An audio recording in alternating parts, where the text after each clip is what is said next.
otitis media infection-ka ku dhaca dhegta oo ah mid xiise gooniya leh maadaama uu yahay mid soo laalaabta isla mar ahaantaana dhib xooggan ku haya ilmaha yaryar. Haddaba maxay tahay otitis media? Maxaa keena? Qaybtee dhegta ka mid ah ayayse ku dhacdaa? Dhegtu waa 3 qaybood: qayb bannaanka ah, qayb dhexe iyo qayb gudaha ah.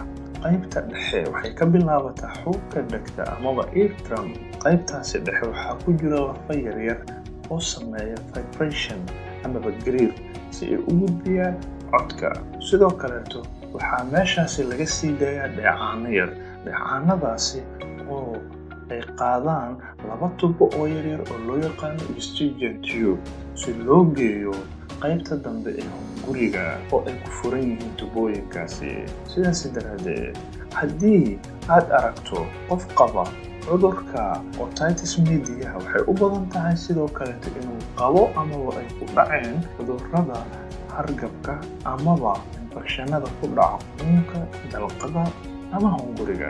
sababtuna waxa ay tahay in ay dhammaantood haddii uu infekshan ku dhaco ay bararaan kadibna ay xiraan tubooyinkii dheecaanada iyo hawada pressurekeeda amaba cadaadiskeeda ka soo qaadaya dhegta isla mar ahaantaana bannaanka u soo saaraya. tubooyinkaasi oo ah Eustachian tube-ka. tusaale ahaan, haddii qofku uu ku dhaco cudurka hargabka ah, waxa uu keenayaa inuu barar ku yimaado cunaha iyo sanka qaybtiisa dambe, taasi oo keenaysa in ay cadaadis saaraan meeshii ay ka furnayd Eustachian tube-ka. haddii ay xirantana Eustachian tube-ka, waxaa meesha ka baxayo dheecaanadii ay ka soo qaadaysay dhegta iyo balansigii ay u sameynaysay cadaadiska hawada ee dhegta saaran.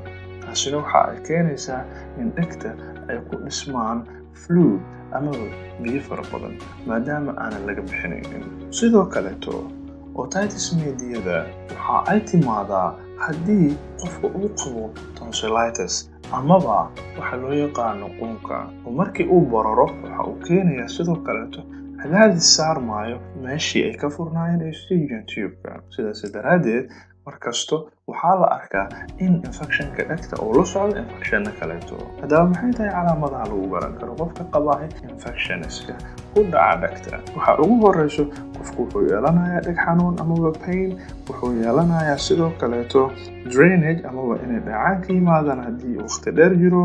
waxaa kaleeto oo lagu arkaa triple hearing amaba in maqalkiisu uu xumaado. ilmaha yaryarka ahna ee aanan sheegi karin sida kuwa 6 bilood iyo wax lamidka ah jira ee aanan weli hadalka gaarin, waxa ay lagu arkaa ooyin xad dhaaf ah. haddii calaamadahan qaarkood amaba in badan oo iyaga ka mid ah uu qofka isku arko wax ka badan hal maalin, waxaa qasaba inuu dhakhtar booqdo. haddii dhegta ay kaaga dhacdo infekshanka loo yaqaano otitis media isla mar ahaantaana aanan raadsanin daaweyn rasmi ah oo ku habboon, waxaa ka iman kara complications amaba caqabado aan wanaagsanayn. waxaana ugu muhiimsan in dhibaato xoog ku timaado maqalkaaga amaba hearing laiskugu yimaado. sidoo kaleeto waxaa kugu imaan karo in infekshankii uu faafo.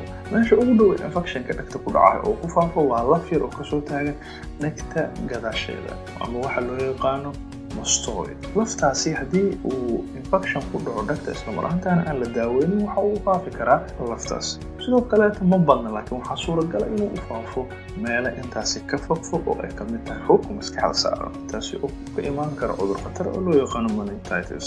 sidoo kaleeto waxaa iyadana in la xuso mudan in haddii dhegta uu infekshan ku dhaco isla mar ahaantaana aanan la daaweynin, inuu imaan karo dilaac ku yimaado xuubka dhegta.